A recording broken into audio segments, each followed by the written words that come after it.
हम अपना जीते जी अपने गांव वालन के पैसा ना लुटाए थे। तू ये सब पचड़े में मत पड़ा भैया। बेटा पवन, हो सकेला जौन तू सोचतारा वैसे ना होके, हो सकेला कि बैंक वाला सही होके। ना बाबूजी, इस देश में बैंक नीति आरबीआई तय करेला और आरबीआई के लगे ऐसा कोनो प्लान नहीं है जौना से 3 महीना में पैसा डबल हो जाए। ये जरूर कुछ लुटेरन के साजिश है। अरे बेटा छोड़ा ये बैंक वैंक के चक्कर, तू अपने घर परिवार पे ध्यान दे। और सुना, सुमन के ब्याहे खातिर 20 लाख रुपया जमा हो गई। हम चाहता नहीं कि तू लड़का वालन के घरे जाके दिन तारीख पक्की कर दा। जी बाबूजी, हम अपने गुड़िया के ऐसा ब्याह करब कि पूरा गांव जवार देखी।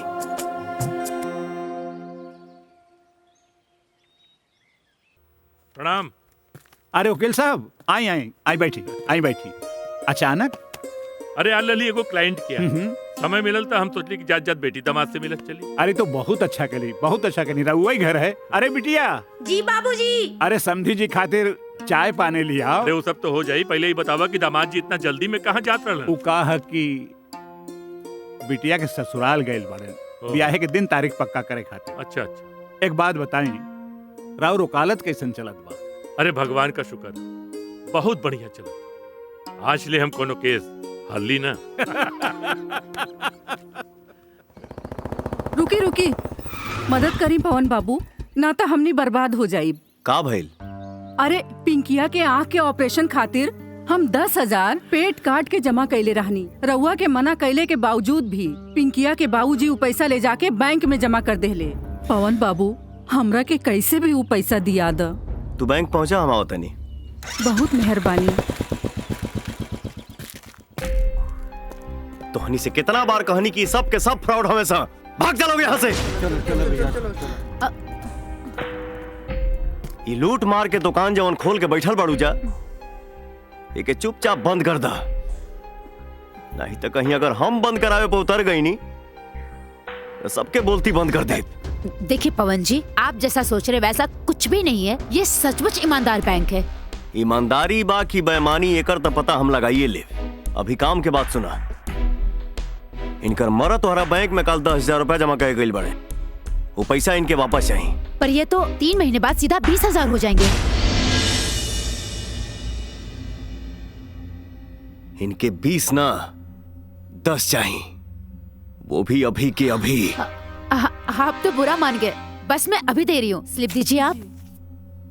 इनके 10,000 दो।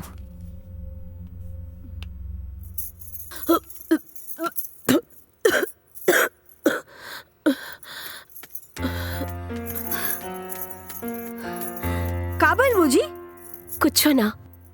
अरे रवा रुकी, हम उल्टी रोके की दवाई लेके आवत आनी। अरे सुना, ये दवाई से ठीक होके वाला रोग नहीं खे। का मतलब?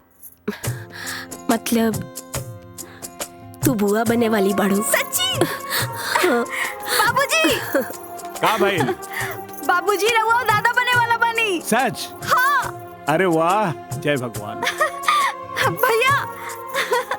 भैया हम बुआ बने वाला बनी। हम गांव में बता के आवत आनी।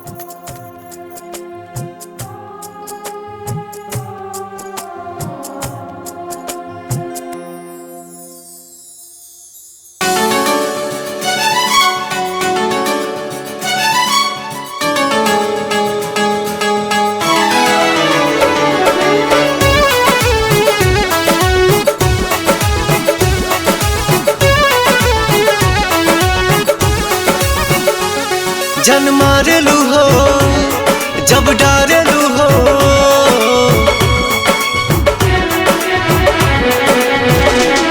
जन मारेलू हो जब डारेलू हो, गोर गोर बदन के यारी ए प्यारी, रेशम के साड़ी ए प्यारी, रेशम के साड़ी।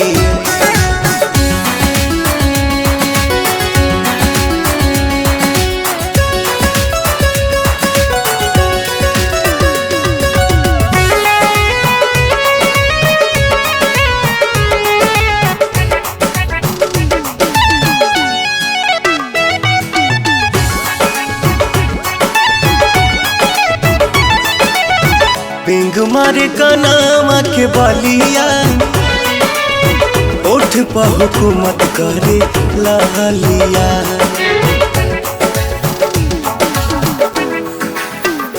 तुहसे बाढ़ के ना बाटे पिया कवनो सीमा, तू ही जान अजहर बड़ा जिंदगी हमार। पीछे लागल बा मन पागल बा धरे खाती अकवारी हे प्यारी। रेशम के साड़ी हे प्यारी, रेशम के साड़ी।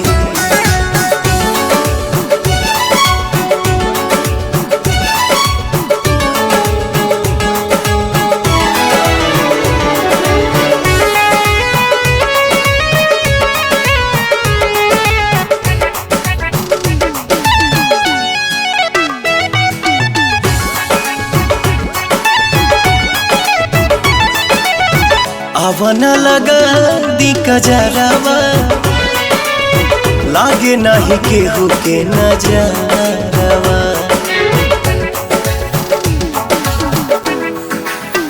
संगे बाड़ा तू अगर नइखे हमके कोनो डर, तोहरा खाने पिया बाते हम त साचो गइनी त। खिलल बाड़ू ऐसे जैसे गुलाब के हा फुलवारी हे प्यारी। रेशम के साड़ी हे प्यारी, रेशम के साड़ी।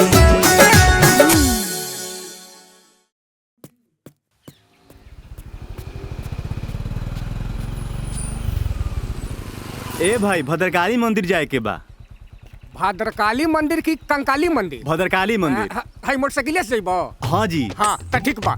हाई चल जा सीधा अगला सीधा के पाय मुड़ दिया पाय आरे बतरिया कुछ पता है हमरा पाय आरे बतरिया सिंह के फिल्म लागला मर्दे। ए मर्दवा हमारे इतना मालूम रही तो हम चल ना जोईती। अब कइला ना कायदा वाला बात बियाह भइल बा। हाँ। आ केचा केची कएगो बा? 3 गो। हमारा भरोसा पैदा कइले बाड़ा। ए मर्दवा तू ऐसन काहे बोलत रह? हम बोलता नहीं जब हाँ। लड़का हमरा भरोसा पैदा नहीं कइले तब पता काहे हमरा भरोसा पूछे निकल गइला मर्दे। अरे निकला मर्दे हमरा कुछ और निकाले के जा मर्दवा बोले जा। पता नहीं कहां से चलो तर से उल्लू के पटा भाग।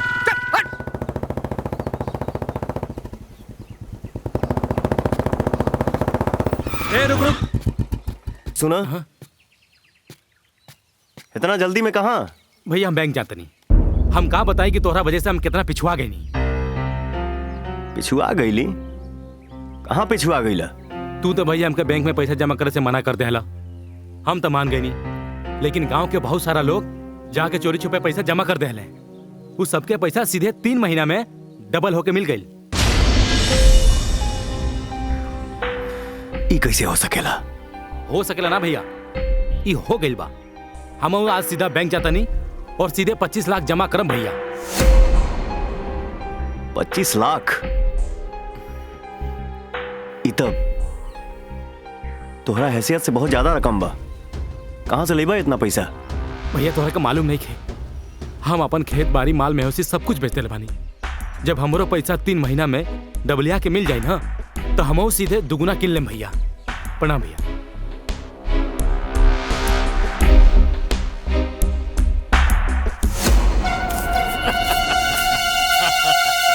चलो ठीक है।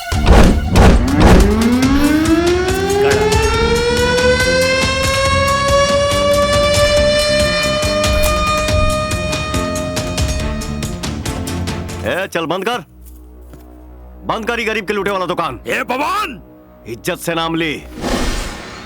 ऊंचा आवाज में बात करे वाला के हम जबान खींच लेनी। ए, होश में तो बाड़े थे। चुप। तो से बात करनी है? चुपचाप बैठ। सुधर जो नहीं तो सुधार देव। पवन है, टंगरी धके बीचे से फाड़ देव। पुलिस के सामने बदतमीजी से बात कर बेटे। तुम्हारे पास सबूत है कि हमने फ्रॉड किया है? जब सबूत हो तो बात करेंगे। ना कम करेंगे ना बेसी करेंगे। जिस दिन मिल गया सबूत उस दिन तुम्हारी ऐसी की तैसी करेंगे।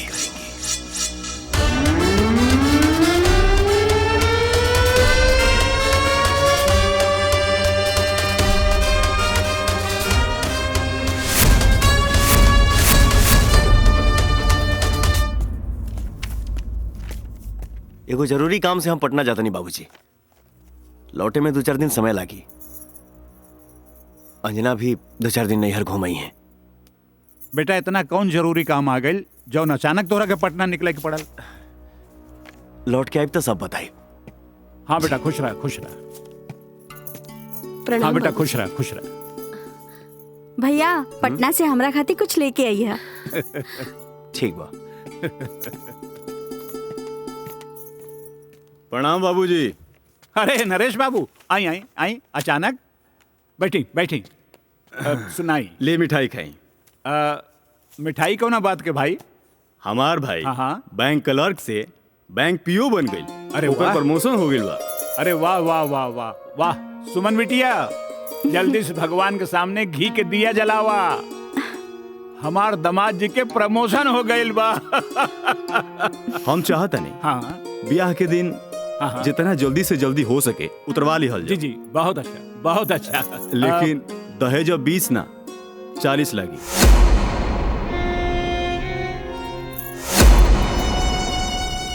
रउआ ये का कहता नहीं? कुछ गलत थोड़ी ना कहता नहीं महाराज। पहले रहल क्लर्क तो 20 लाख, अब हो गई पीओ तो 40 लाख। अब 40 लाख से भला कम का ली? जौन फैसला हुई सोच समझ के बता दी ताकि हम दूसरा जगह बात ना चलाएं। ठीक बा? प्रणाम प्रणाम प्रणाम। अभी 40 लाख कहाँ से आई?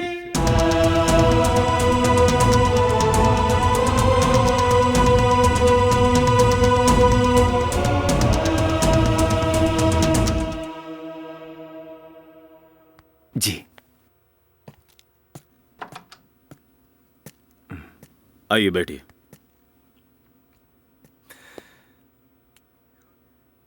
सर हमारे गांव में एक बैंक खुला है जो 3 महीना में पैसा डबल करके दे रहे हैं।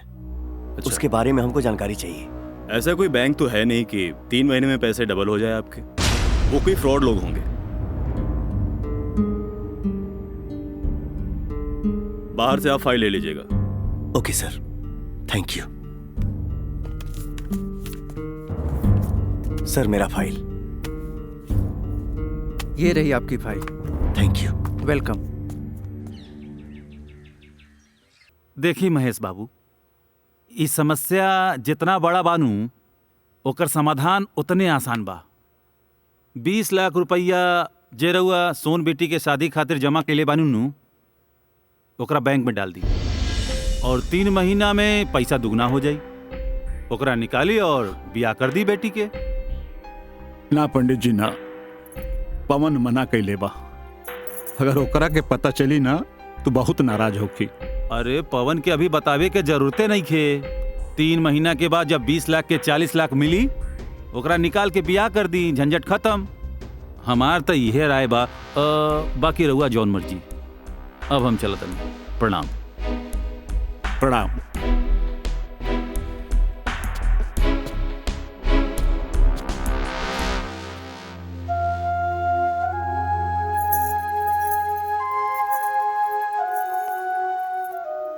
बाबूजी, पंडित जी बात ठीक है कहा तानी। गांव के सब लोग पैसा डबल कर रहल बा तो हमने काहे नहीं कर सकेनी? अब फिर बात सिर्फ 3 महीना के बा। जैसे पैसा डबल हो जाई भैया के बता दिहल जाई। ना बेटी ना, पवन बहुत मेहनत करके तोरा शादी खातिर पैसा जमा कैले बा। अगर कुछ हो गई ना तो हमनी के कहीं के ना रहा। पर हमार शादी मनोज से ना भइल ना तो हम ना रह।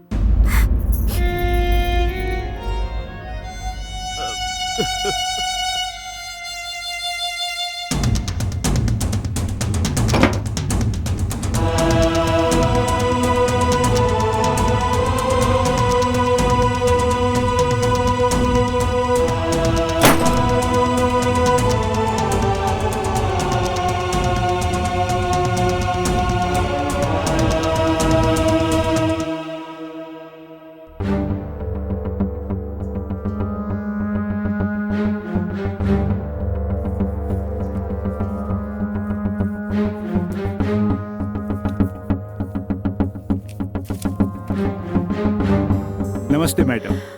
नमस्ते। मैडम, अब 20 लाख रुपया हमारा के जमा करे के बा। 20 लाख के 40 मिल जाए नु? हाँ, बिल्कुल हो जाएगा, आप जमा करा दीजिए। जी, वो कहा कि मैडम हमार बेटा बहुत मेहनत से रुपया कमैले बा। अब हमारा बेटी के दहेज देवे के बा। पहले 20 लाख रुपया देवे के रहल, अब 40 लाख रुपया देवे के बा। ऐसे हम 20 लाख ले आइल बानी। बिल्कुल बिल्कुल, आप जमा करा दीजिए।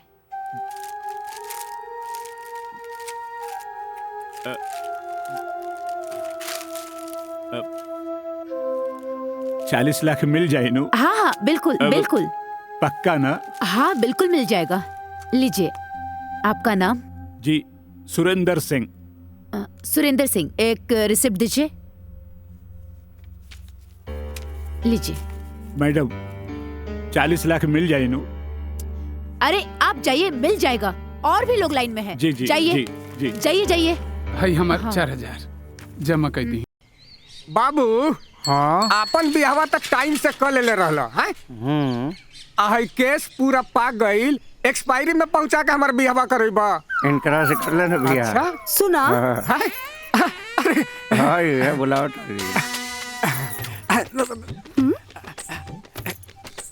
का हो? हमके उपेंद्र बाबू के घरे जाए के बा। उपेंद्र बाबू?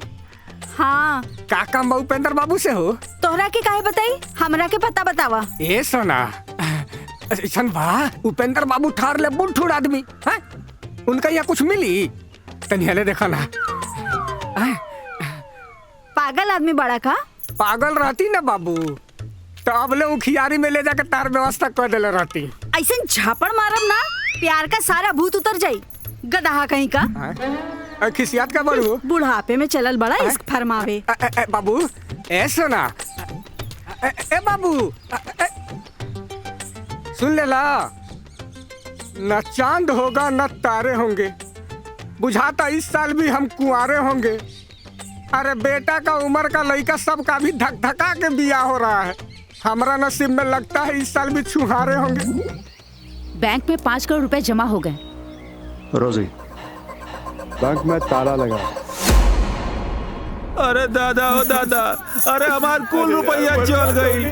अरे ये पूरा गांव वाला के कुंडली बनौले रहली हम, और ये बैंक वाला हमर कुंडली बिगाड़ के चल गई। हम तो अपन सब खेत बाड़ी बेच देंगे, अब तो ही सोचा कि अपने परिवार के पेट। दादा ओ दादा, हमारा का पता रहा कि 1 नंबर का 420 निकल गया। अभी भाड़ा पूरी करे से कुछ ना होई, जितना जल्दी हो सके ना चला थाने चल जाओ। एकदम सही बात। अरे सब चला, जल्दी चला। हाँ चलो चलो भैया,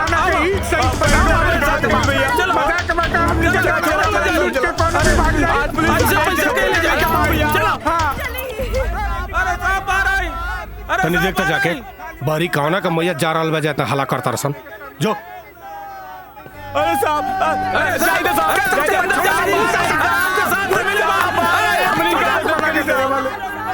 सर, गांव में बैंक बंद हो गया है, इसलिए गांव वाले हल्ला कर रहे हैं। अरे साहब बाहर आइए साहब। अरे साहब बाहर आइए साहब, बाहर आइए साहब, बाहर आइए साहब, बाहर आइए साहब। सुनी ना साहब, चुप। कोनो मर गइल बा का जे इतना भाई भाई करता लगे? अरे दरोगा जी, रउआ के तो मालूमे होई कि ई गांव में एगो बैंक खुलल रहे, और वो बैंक हम सारा गांव वालन के चूना लगा के चल गई। हाँ, तो वो काम करे लगिन, तो उन्हीं के सब जाने मिल के वो चुनुआ खा ला लगिन। अरे सुनले बानी चूना खइला से कैल्शियम बढ़ेला। अरे साहब, हम गरीब गांव वालन से मजाक ना करी साहब, कुछ करी साहब, नहीं तो हमनी बर्बाद हो जाई साहब, बर्बाद हो जाई। तो जब तोहनी के आबाद भई रहला जा, तब हम याद आए रहनी का नानू, जकरा जकरा पैसा दुबरिया के मिलल रहे, वो सब जाने तो आसमान में उड़त रहला जा। साहब, आप पुलिस वाला है, हमने के मदद कर रहा फौज बा साहब।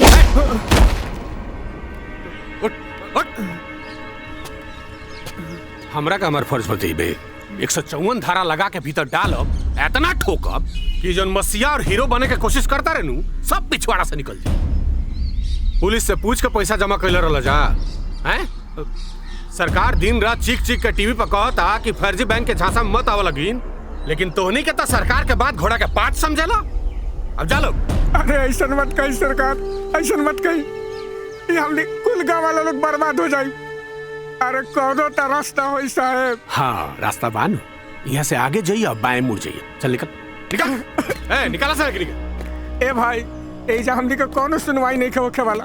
अब चले के विधायक जी के घर है, अब उहे कोनो फैसला करिए। अब कहानी में ठीक लिखा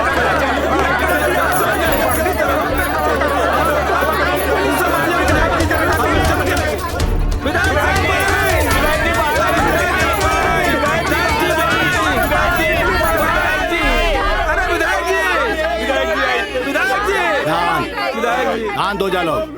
कहा बात बा लोग? विपक्षी पार्टी के रैली निकलने बड़ा का हैं? अरे नाना विधायक जी, अरे रउआ से मदद मांगे आयल बानी। अरे कैसे मदद चाहिए बोला? गांव में बैंक खुलल, कुल गांव वालन के पैसा लेके भाग गइल। अब पुलिस कंप्लेन लिखे खातिर तैयार है नहीं।